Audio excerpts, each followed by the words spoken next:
Content warning. This episode contains discussion of the murder of 2 girls, violence, and severe mental illnesses and disorders. The Delphi murders case has prompted a discussion around the topic of mental illness. That's largely due to a specific motion filed by the defense in the case against Richard or Rick Allen, the man charged with murdering Liberty German and Abigail Williams. Let's recap the language used in defense attorney Brad Rosie's emergency motion to modify safekeeping order, which was filed on April 5th, 2023. To further complicate matters, Mr. Allen has suffered from depression dating back to his early years. Upon his incarceration, Mr. Allen was presumably evaluated and medicated by prison medical staff. Up until the visit with Mr. Allen on April 4, 2023, counsel for Mr. Allen found him to be polite, communicative with great eye contact, generally responsive to our questions, and exhibiting good sense of humor on occasion in spite of his false arrest and circumstances. However, Mr. Allen's deteriorating physical condition has been observed by counsel dating back to the beginning of the new year. As recently as Friday, March 24, 2023, Attorney Andrew Baldwin met with Mr. Allen with optimistic news about the direction of the case, and Mr. Allen was inquisitive about the information, was thankful about the information, and optimistic about the information. Only 10 days later, April 3, 2023, attorneys for Mr. Allen observed a steep decline in Mr. Allen's demeanor, ability to communicate, ability to comprehend, and ability to assist in his defense. Simply put, this version of Richard Allen was a very different version than counsel for Mr. Allen had interacted with over the past 5 months. Mr. Allen appeared to be suffering from various psychotic symptoms which counsel would describe as schizophrenic and delusional. Counsel further believes that in our April 4, 2023 interaction, Mr. Allen seems to be suffering from memory loss and is demonstrating an overall inability to communicate rationally with counsel and family members. Counsel experienced these symptoms firsthand upon visiting Mr. Allen on Monday, April 4, 2023. In this episode, we're excited to have on an expert in the mental health field who has experience working in Indiana prisons. My name is Anya Kane. I'm a journalist. And I'm Kevin Greenlee. I'm an attorney. We first connected while looking into the Burger Chef murders, an Indiana cold case. Together, we built a spreadsheet documenting hundreds of cases of restaurant-related homicides. That original spreadsheet gave way to our podcast, The Murder Sheet. Now we maintain that same research-centric, investigative approach as we look into all sorts of homicides, including unsolved cases, historical crimes, and, of course, restaurant murders. We don't just chat about the headlines. Our podcast is a platform for our journalism.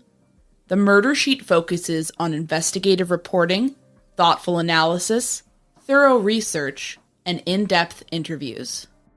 We're The Murder Sheet, and this is The Delphi Murders, a mental health professional's look inside the Indiana prison system.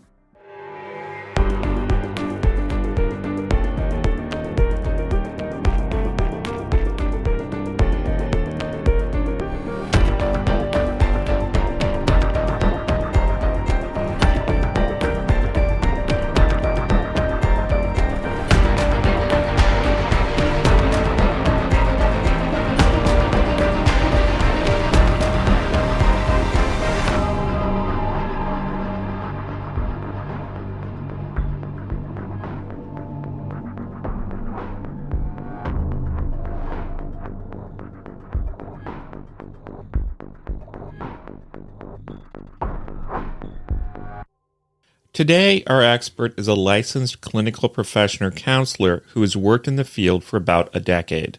She has worked with sexual offenders in prison settings, including in Indiana. We'll call our expert Esme. That's not her real name. We'd protect our sources, and she's still working in this space. We verified her identity and her work credentials.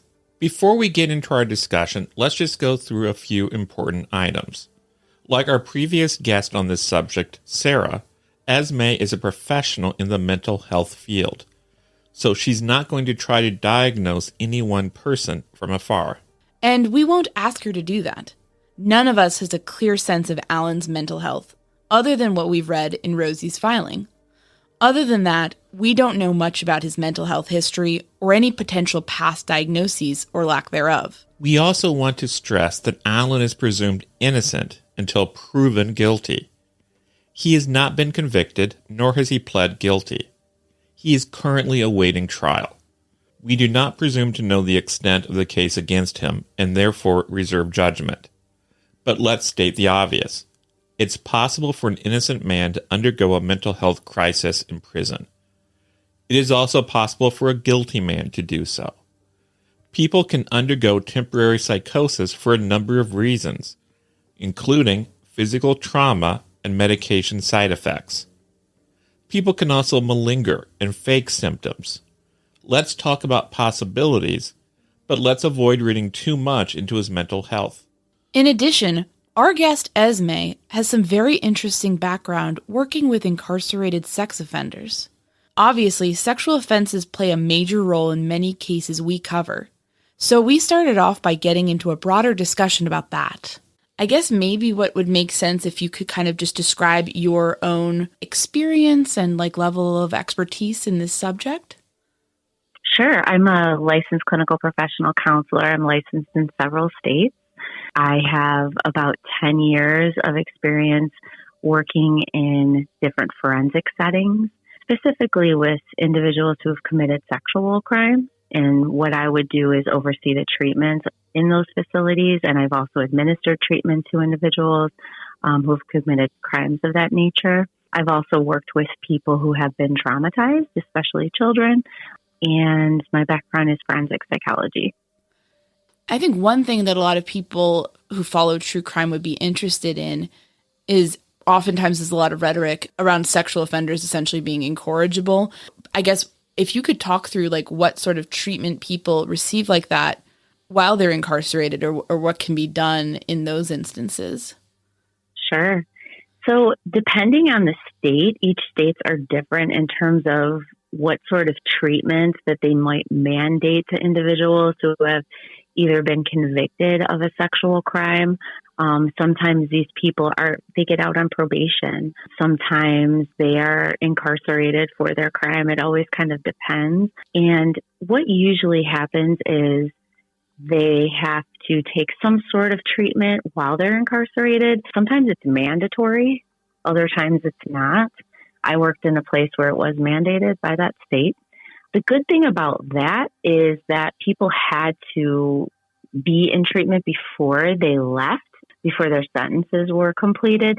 And what's great about having to attend treatment, even though people didn't really want to, is that they would learn something about themselves and also learn about maybe their offending patterns and how to not do that again. You know, that's the biggest thing. We want these people to come out of these facilities and prisons and not reoffend. So we do know that sex offender treatment works and helps people. Not everybody, but it really does assist people, especially those lower risk offenders. So there's different levels of offending. People are given a risk level when they enter these programs. So it's low, medium, and high risk. The higher risk people are a little bit more difficult to treat. I treated the highest level of high risk sex offenders, mostly psychopaths, but also there's low and medium. And those individuals, they can get a lot more out of treatment usually because they're lower risk if they want to. And the good thing is that when people do engage in sex offender treatment, it can help them. And hopefully they won't reoffend again. And there's some research to back that up, that it does help people not to reoffend again, especially those lower and medium risk people. You mentioned that some of these inmates may have some reluctance to kind of go for treatment. And is that common, or is it kind of varying across the board? You know, it's pretty common for most people. I think that, It's a horrible thing that they did, and I believe many of them know that. They hide it. There's a lot of shame. They don't want to talk about it. We ask them to talk about it in treatment, what they did, and to really look at, kind of like what led to that, their faulty thinking, things like that.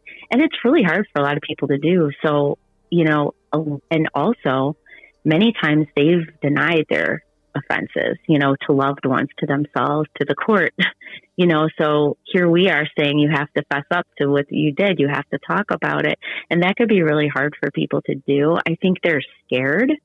And also in prisons, if you're a sex offender, you're kind of a mark, sometimes people go after you. So they're protective of themselves as well, which I understand that. So I think it's just a matter of there's a lot of shame and guilt with some of these guys and women who have committed these offenses. And, it's a matter of, do you really want to talk about the worst thing you've ever done in detail? Not many people do. So I think it's really difficult for some people to, come into treatment. So that's where the therapists come in. We really try to, get them engaged in treatment, kind of get a buy-in for treatment and, treat people with respect and help them as best as we can so they can start looking at their offending behaviors and so that they can get help so they're not hurting people when they leave. Absolutely. It's interesting. Today, something came up. We were talking about prison and mental health treatment in prison.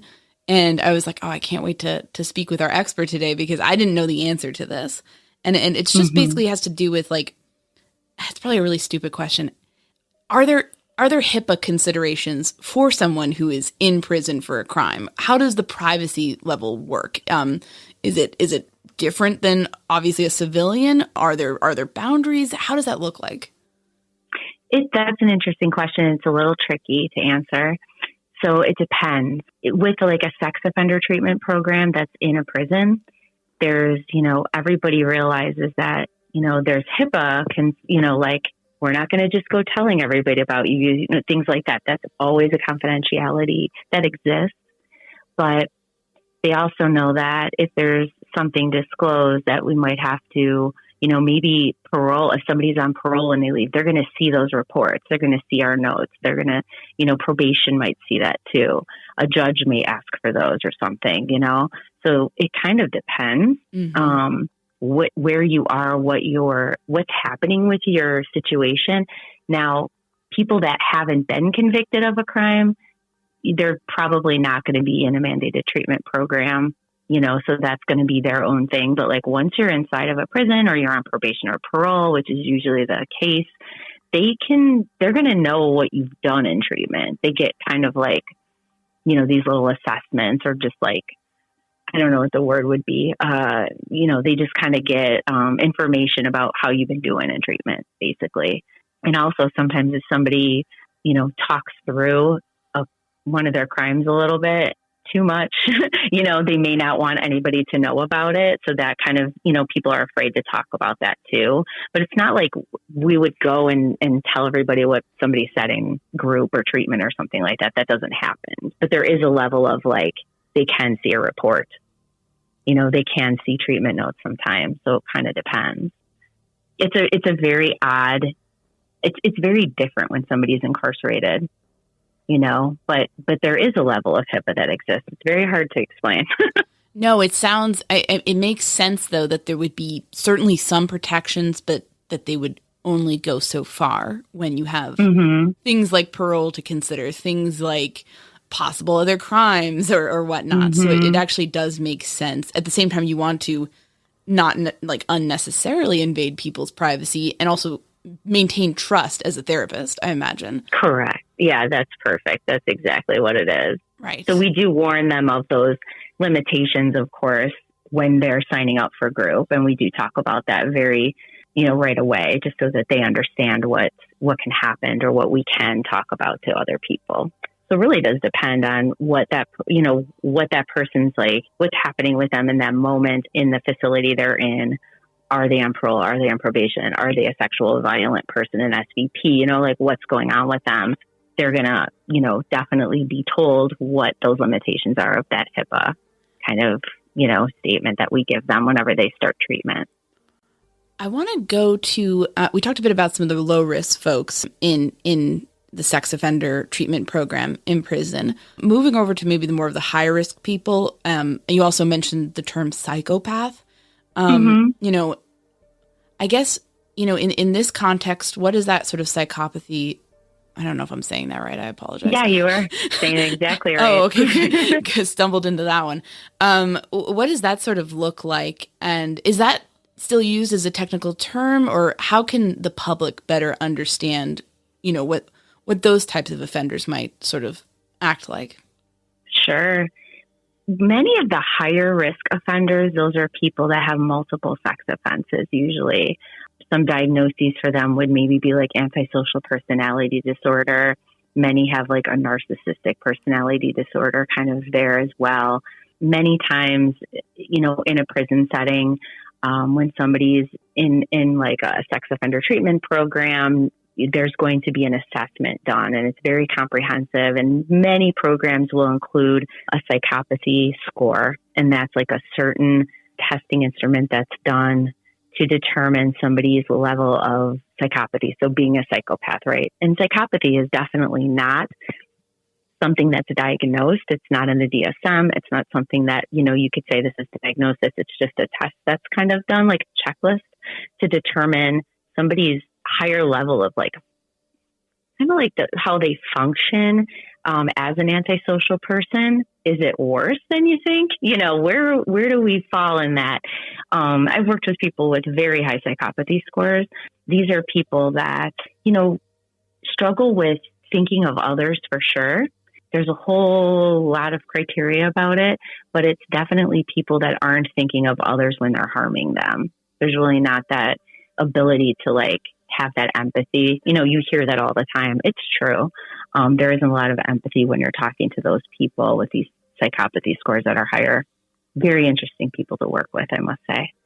I got to ask, what is that like? And I mean, I imagine there are certainly ways to help them, maybe empower them to try to stop hurting people, but I imagine that's pretty difficult. So what is it like to work with people like that? It's like, I found it to be very interesting, rewarding in an interesting kind of intellectual way. It was nice to be able to assist people that people did not want to help, that thought, oh, these people shouldn't even, you know, people say horrible things about individuals that commit sexual crimes. You know, they wish they were dead. They should, you know, should be executed, all these things. These people are people, right? I mean, they've done horrible things, but we can treat them and be humane.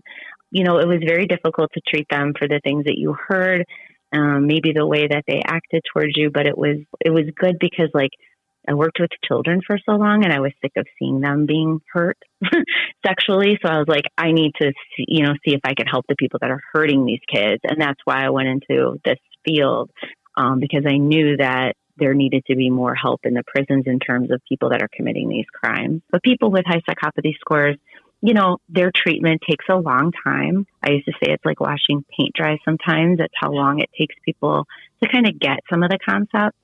But, you know, I saw people really, you know, after a while kind of learn and understand what, you know, they were supposed to be doing and how that was the best option for them instead of harming others so much. It was an interesting place to work. It definitely changed me. I imagine. And that's so interesting, your point about essentially helping society, helping children by helping people who are these kinds of offenders. That's possibly an actual way of stopping it because stop it at the source, essentially. Right. Exactly. And so they need help too. They're people, you know, and once you get to know, there's never an excuse for this stuff, you know, ever. And I know, you know, whenever something horrible happens on the news, it's like, oh, why? Like, we want to know why. And really the answer is there is no why, because that just would be like, oh, there's a reason for it and there is no reason for this, you know? So it's like, it isn't the why, it's looking for the, what did you tell yourself to be able to do this? It's all about, you know, you talked yourself into making this thing that you did okay. So let's find out what that was and let's not do it again. But with these fellows, it's kind of, you know, they were more like higher psychopathy, more narcissistic personality disorder. They had a harder time, you know, even seeing how that impacted them, like their actions towards others impacted them. besides them sitting in prisons and things like that. So it's hard to kind of get a buy-in, a lot. And they were not trustful of you either. But, after a while, many of them were able to kind of get that buy-in and understand, like, okay, maybe I should be doing something more pro-social. But it would take them a while to get there. And some of them, longer than others. Right. And I imagine also there's the matter of, because when it comes to that sort of behavior, understanding people who do those things, which are awful. And as you said, you can't justify them essentially, but understanding what they're doing, how they're doing it, why they are the way they are, maybe can help us, intervene quicker, I guess, if somebody's kind of going down that path eventually. Maybe that's too utopian a viewpoint. I don't know, but no, it is. But also, like, there's something that's been discussed, like, why aren't we being more proactive about this? If somebody is having, violent fantasies or fantasies of raping children or, something that's disturbing, there is a place where it's like, what do they do? They can't, who are they going to tell that to? People would be like, what the heck? And, it's very shameful. So it's like, there needs to be some way that you could like, be like, hey, if you are having these sorts of thoughts, like, get help before it becomes that action. That would be great if that could be not normalized, but somehow there could be a safe place for some people to get that help. I know there's something out there, but I don't know if I don't have enough information to discuss it, but I know there was something happening where people were kind of going to support each other, but I'm not sure exactly how legit that was. But one day, hopefully there's a way where people can just be like, hey, I'm having trouble with these thoughts. I'm not going to act on them right now, but I need help. That would be great because you could really catch somebody before they decided to offend, a hands-on offense or, even an offense like looking at child pornography or something like that. Those are all offenses. So, one of these days, hopefully that changes and people can, just support one another and help these people that have these horrible thoughts and feelings and different ways of kind of looking at sexuality in a very inappropriate and horrible way. Yeah, it stop the car before it drives up the cliff, Yes. Essentially, then you don't have to deal with all the bad effects of that. Right. Yeah, that's incredibly interesting. I'm curious, what is it like working in a prison setting in general? How is that different from the work you were doing before? Yeah. It's interesting to work in facilities. It's as a clinician, there's some things that I like about it that you don't have to kind of worry about when you're, what we would say in prison, in the world, when you're not locked up. You feel locked up with them sometimes if you've worked there long enough. It's weird. You kind of feel like you're in there with them.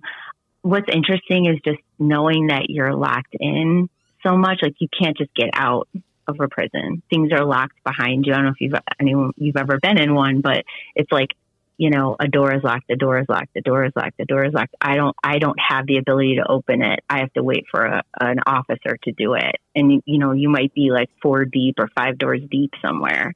And it just, if you're scared or if that's a little bit frightening for you, that's to think about. It's like, oh, wow, like I can't just leave a place. You can't just get out. So that's a little scary. Sometimes I think when people start to work in these facilities, it's dangerous. I think prisons try to do their best to keep everybody safe. But in my experience, if you think you're safe in a prison, you're not. And you kind of would let your guard down. And that's when weird things could happen. So you really don't always feel safe when you're there. You shouldn't, especially when, I've worked in places where it's just been sex offenders. So, you have people that have harmed people before violently. So you just have to be really careful about, where you're standing. Are you near a camera? Are you too near a door where somebody could push you in? You just have to be really careful.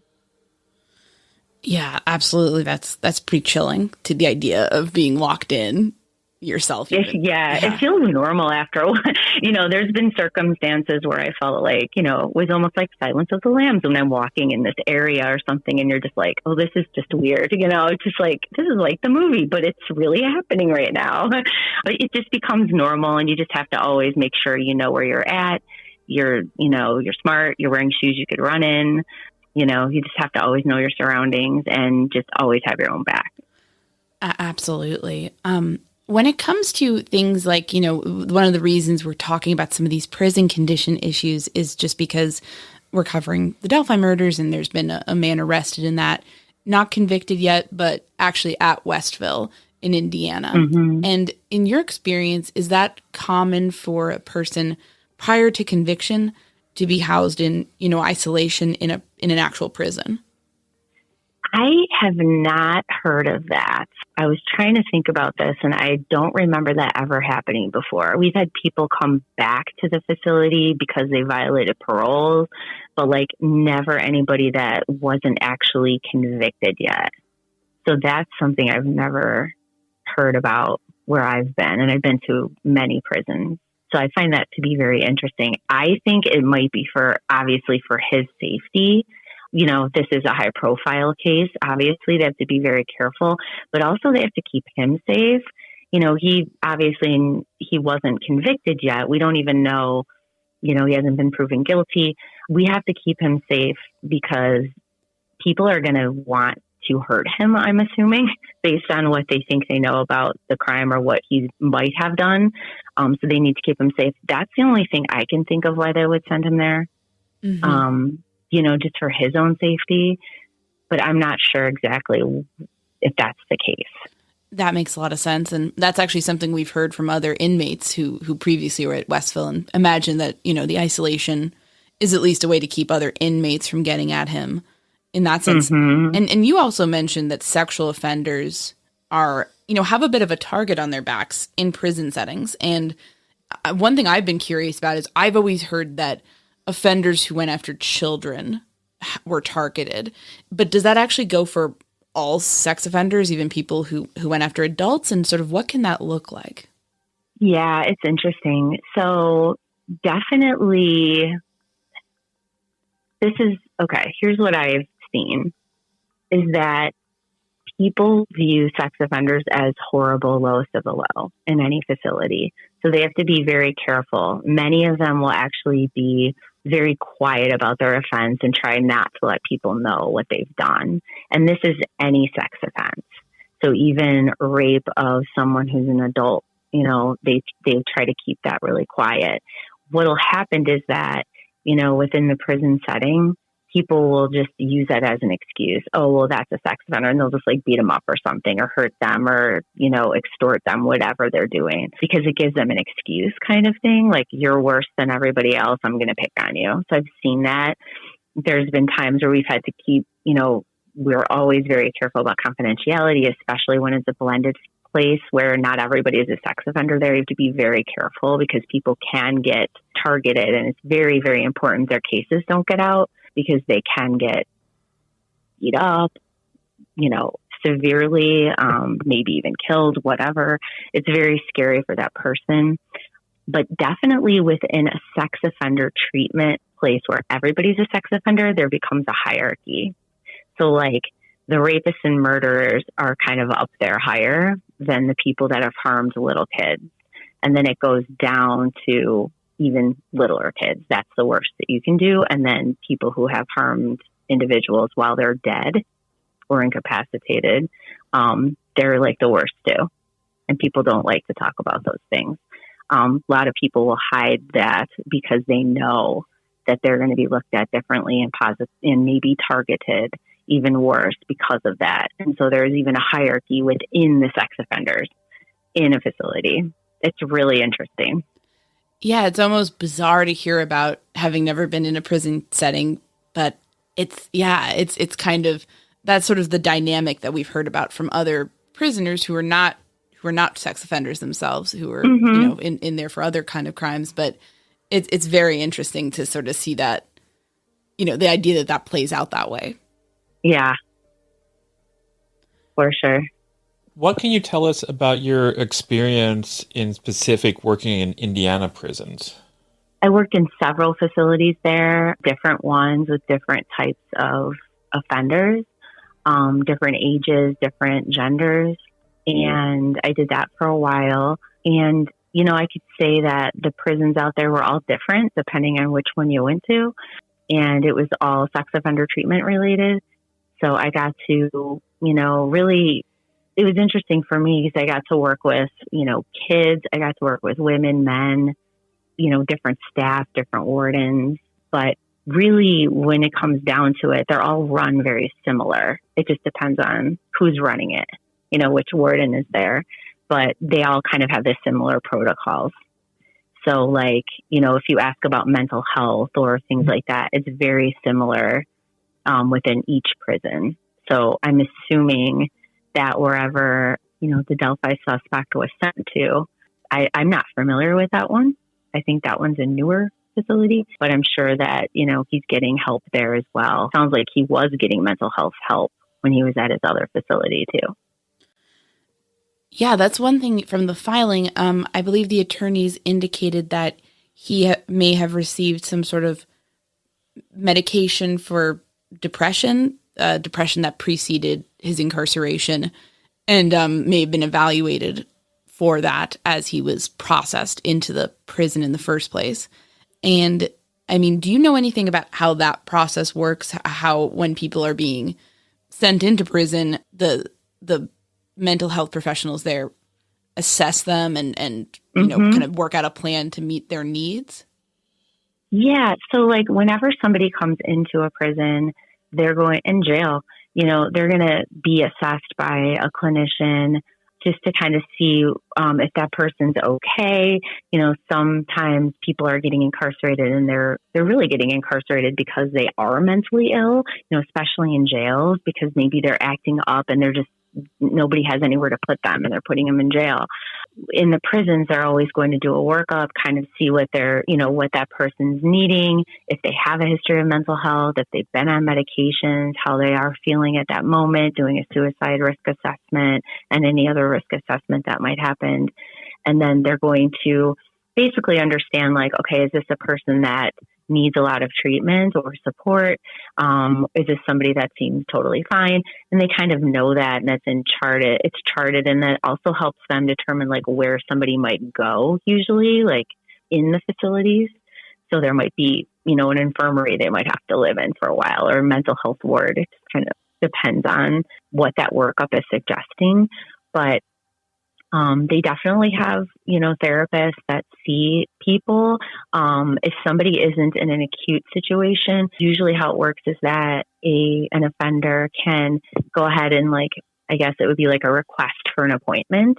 And then they would eventually be seen by a mental health professional.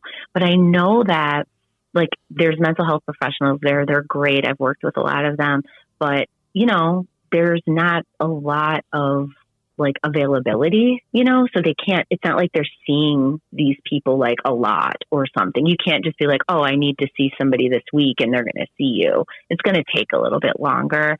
They're going to really reserve people that are really acute, and really need a lot of help first. So it's kind of triaged, almost like an emergency room would be. Definitely, I think some people, I've heard from some of the, people that have been incarcerated, oh, I wish I could see somebody more often. I've heard that, but it's just not possible with the amount of people that are there and then the amount of people that actually work there and the caseloads. So it's kind of very triage, kind of Band-Aid stuff.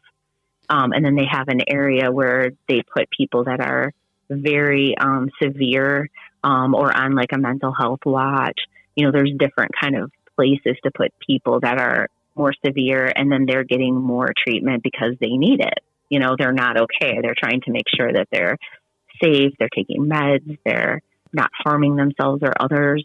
So there's all of these sorts of, different kind of tiers that somebody can be on in mental health when it comes to when somebody's incarcerated. But they definitely want to make sure somebody's safe. I've never had a problem if I knew that somebody was unsafe. I always was able to get them somewhere safe in a facility. That's not hard to do. That's something that everybody takes seriously. And would that typically be somebody is either in danger from fellow inmates or even themselves? Usually, for my experience, it's been people that have been in danger because they want to kill themselves or they're having, a lot of suicidal ideation or they're just feeling unsafe. If somebody does say that they're unsafe because somebody might be, going to retaliate against them or harm them physically, you can say in a prison, you can tell an officer, I'm unsafe. And I forget what they call it, but there's like a term for it. They will bring you somewhere safe if you need to go there because they want to make, nobody wants a fight. Nobody wants, people to get injured. So they really want to try to make sure that they're safe. But a lot of times inmates, offenders, they don't want to tell because they're going to look weak. So unfortunately, sometimes they don't say anything and then something bad ends up happening where they might get jumped or something like that. But they do have the ability to go get help if they need to and if they're able to let an officer know. And then they'll kind of move them somewhere else for a little while just to make sure that they're okay and that they're not getting harmed.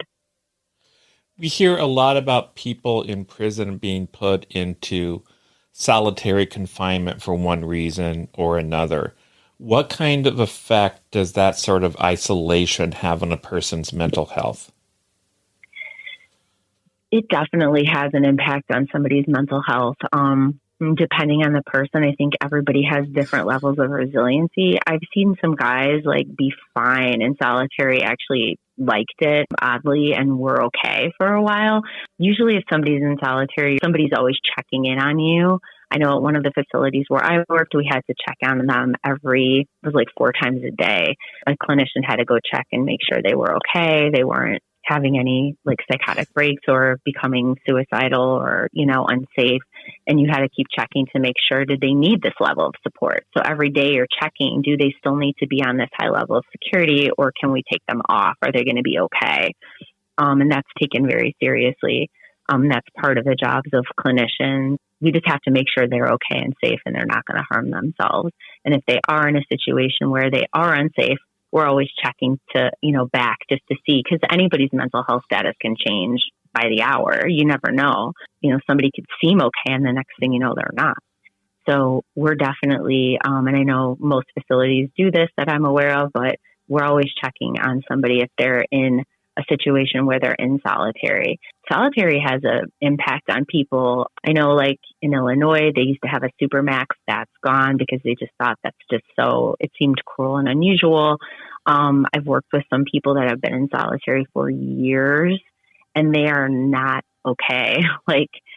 It's almost like they were so isolated that they can't even be out with people anymore. It's really interesting and sad. But if somebody is sitting in solitary, especially with the Delphi suspect, with his situation, he's under a lot of pressure. So, somebody's saying that he killed 2 children and God knows what else. That's a horrible situation to be in. He's sitting there waiting. Of course, he doesn't know what's going on and it's scary. And now he's in solitary for his own protection, but it does play a part on your mental health as well, to be in an isolated kind of place. Depending on how he is, solitary doesn't mean that you can't have anything. It doesn't mean you're on suicide watch. It means you're just being depending on what it is, it's either for your own protection or everybody needs to be protected from you. But someone's usually checking on these people to on their mental health state. So they don't just sit there anymore. I think back in the day they used to. They don't do that anymore. But it's unfortunate when somebody's in solitary for a long time. Of course, it's going to make them feel kind of, I can't even imagine that myself, and I'm pretty resilient. I don't know how I would feel if I was in their shoes without a lot of good cognitive ability to kind of keep myself in check. But I've seen people be in solitary for long periods, and it definitely does cause problems and cause harm. I don't know about this Delphi the Delphi suspect, whether or not, what's going on with him. But it sounded like they had him maybe on a mental health watch or something like that, based on what I was hearing. So I don't know if they were just doing that as a precaution, or he maybe mentioned that he was getting depressed, or they needed to watch him a little bit more. Because I heard that they had somebody watching him, a one-on-one. Mm-hmm. I heard that on one of the shows. That would mean that that's usually going to mean that somebody is suicidal and they have somebody watching them the whole time to make sure they're not harming themselves. So that would make me feel like he was on a watch. So I don't know what's happening with all of that, if they decided to send him somewhere else because he's not getting better and he just needs some treatment. I'm not really sure. But I know that they need to keep him safe. And that might be why he's kind of isolated and in a prison and not a jail. Right. One thing that kind of came to mind for me, obviously we have limited information about that whole situation. We have the defense lawyers filing around it, but we don't really have any sort of response from anybody else. So that's sort of what we're going on. They mentioned kind of companions posted outside his cell. One thing that got us curious, obviously there's so much about this case that's atypical, right? But at the same time, typically, would a suicide watch or a mental health watch ever be like almost like initiated before even someone showed signs of trouble if it was a really kind of intense or high profile case? Or would that typically require there to be some mechanism of like him saying something or, reporting that he apparently reported when he got to the prison that he had depression. So I don't know if that would set it off. I think, and I don't know for 100%, but because this is so high profile and everything, they might be doing it as a precaution when he first came. I have, there are people that, you do kind of do a precaution right away, just based on just their history, even if they're not telling you that they want to harm themselves at that moment.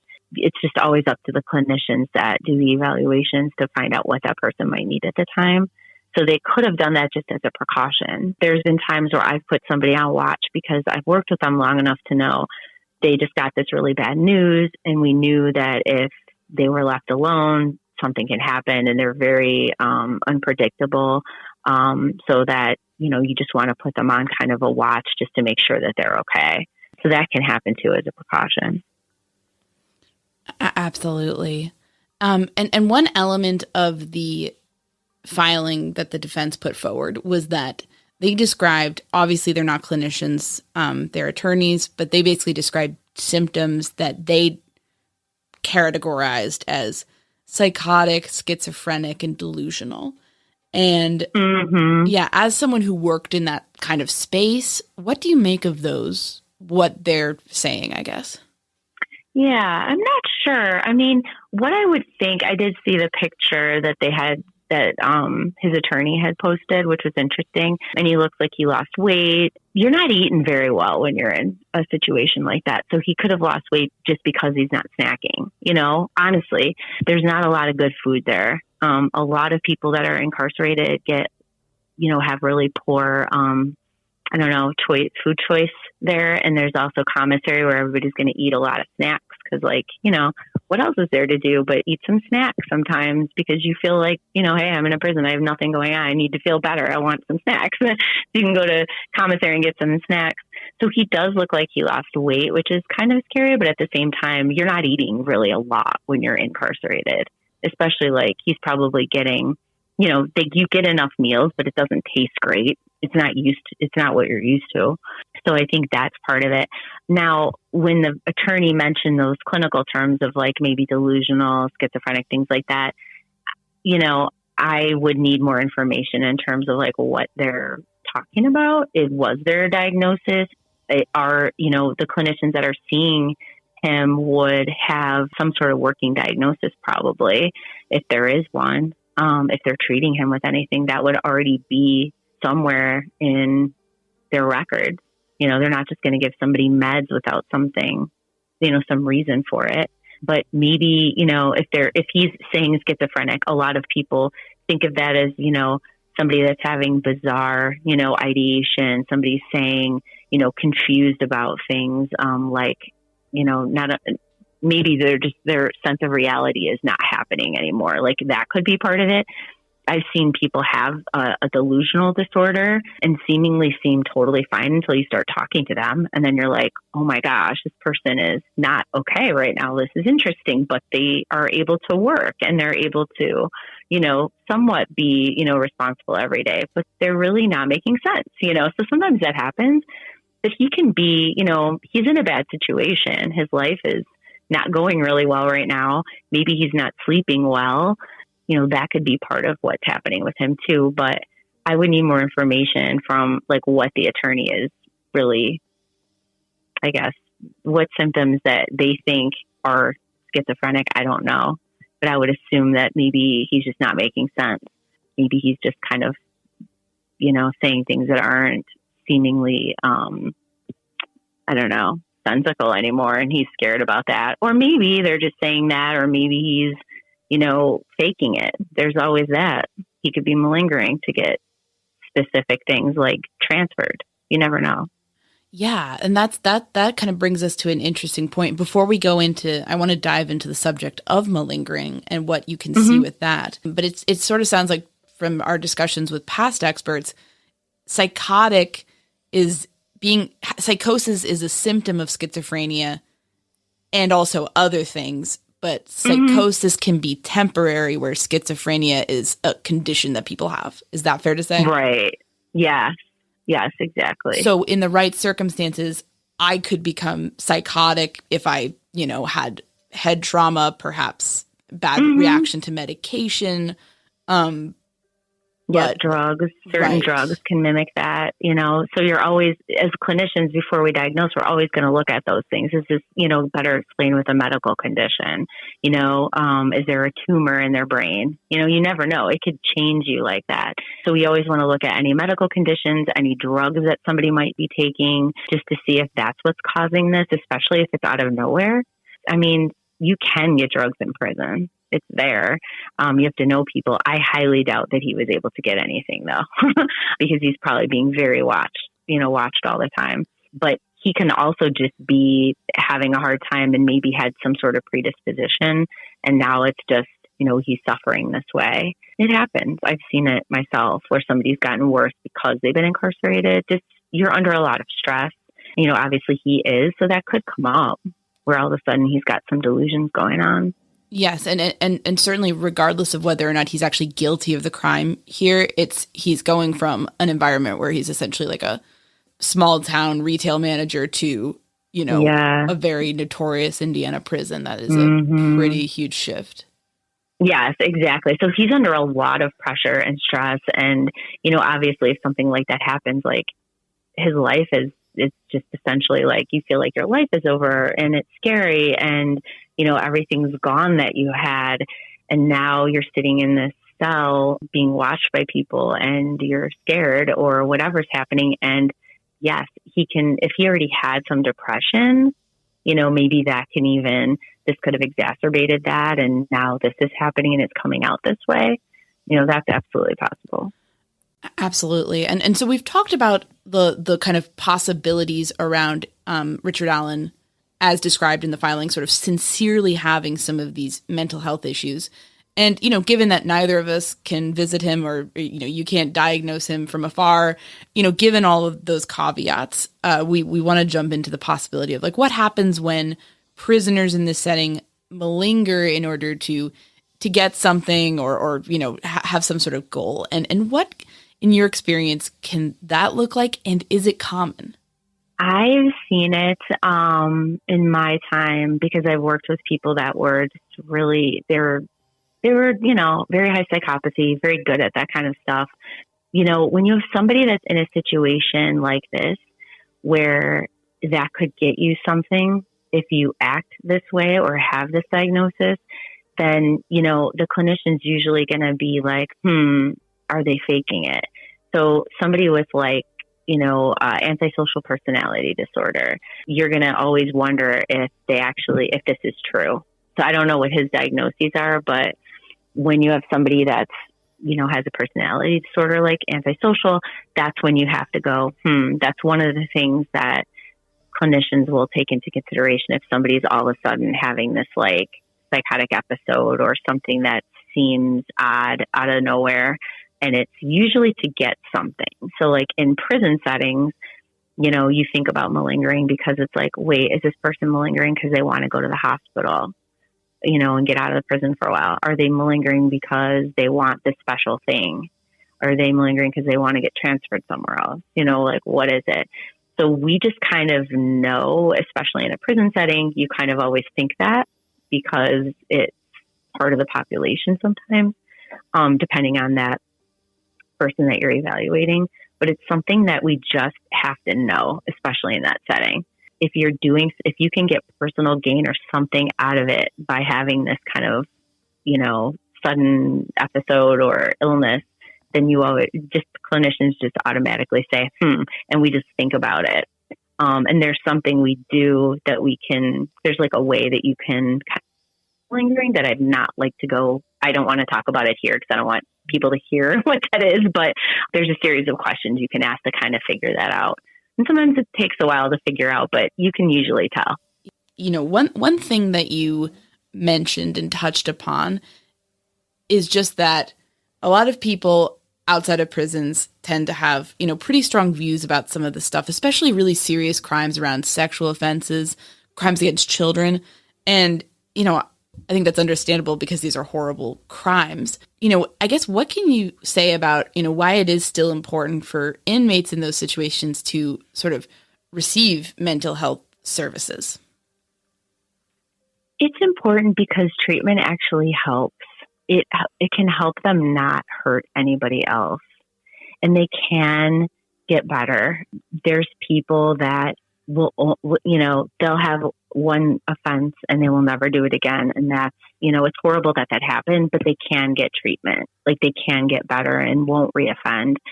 There's some people that will continue to reoffend. Those people need way more treatment, than the other people that will never do this again. It really does help people. It's not a cure-all, but, I've seen people that were very high-risk offenders get out and never reoffend again, but they got a lot of treatment, years and years and years and years and hours of treatment, but they were able to go out and lead a healthy life. And, we're humans, and, a lot of people think like, oh, if somebody harms somebody sexually, they're the worst person in the world. There's people that think that they should be put to death, but, we can help them to never do it again. And I know that doesn't make the victim, that those victims, like, that's awful that happened to them. It breaks my heart. I worked with those kids, but if we could stop a person from ever doing it again, how many victims you won't have anymore. Like that's what I had to tell myself working with these people, but it does help them. And there's people that I've worked with that really got a lot out of it, especially lower risk people and medium risk people just kind of like wanted to know. Some of them were like, I want to know why I did this. I never want to do this again. It's like, okay, let's go. Let's get this. Let's figure out what happened. They feel shame. There's people there that really don't want to hurt anybody else. Their lives are over after they do this almost, they have to register. They can't see, certain family members. They can't, work certain places. It's a big deal. So I think it's a humane thing to do is try to provide treatment to these people because it can work and they can get better. In terms of your own experiences with these topics in mental health and the prison system, is there anything we didn't ask about that you think it's important that our listeners understand better or keep in mind when they're sort of following high-profile cases where mental health may be sort of an issue? We all think we know something about mental health. I'm so glad that, mental health has become, something that we talk about openly now. I love it. I'm glad people are looking at therapy and like really wanting to go now. That's awesome. But also like, not everything's a diagnosis, and not everybody who's committed horrible crimes have a mental health disorder. Most people don't. These are going to be the people that have, personality disorders and different things that are very hard to treat, but can be treated. I think, we should just, it's neat to kind of listen to these, podcasts and kind of hear what's going on with people. It's just interesting. Like we just want to know, but, I think, be kind, I guess, to people. Be kind to the family, but also know that sooner or later we're going to find out all the information and we'll all feel better about that. Yeah, very well said, because that's our biggest thing on our show is that we just, oftentimes we don't know and we just have to be like, we'll see what happens. Right, exactly. Which is not satisfying from a storytelling perspective, but it's true, and that needs to be said more often in true crime, I think. It does. And I like how you all like go through and like look at, okay, here's the filings or whatever. It's like, it really does help the listeners get like, this is a process. This case is going to take a while. So we've got a long way coming, I think, to find out what happened and what the outcome is. And hopefully, there is justice for these girls, because that's really why, that's what we should be caring about, that this doesn't happen again to anybody else. Absolutely. And hopefully that their families and friends get some answers. Closure's not really a thing in this situation when something so horrible happens. But I think having some accountability would be good.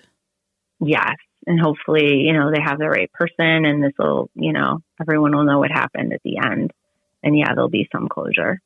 Well, listen, thank you so much. Is there anything else we didn't ask you about that you wanted to mention, or anything like that? I don't think so.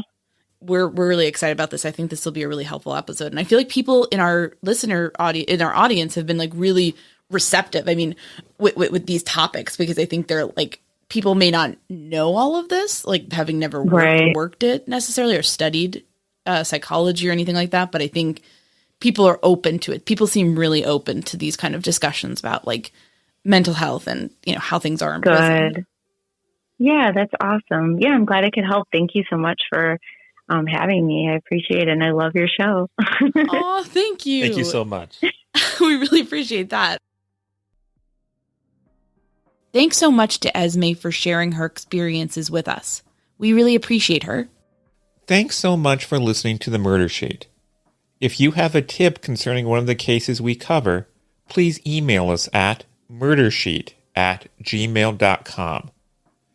If you have actionable information about an unsolved crime, please report it to the appropriate authorities. If you're interested in joining our Patreon, that's available at www.patreon.com/murdersheet. If you want to tip us a bit of money for records requests, you can do so at www.buymeacoffee.com/murdersheet. We very much appreciate any support. Special thanks to Kevin Tyler Greenlee, who composed the music for The Murder Sheet, and who you can find on the web at kevintg.com. If you're looking to talk with other listeners about a case we've covered, you can join the Murder Sheet discussion group on Facebook. We mostly focus our time on research and reporting, so we're not on social media much. We do try to check our email account, but we ask for patience as we often receive a lot of messages. Thanks again for listening.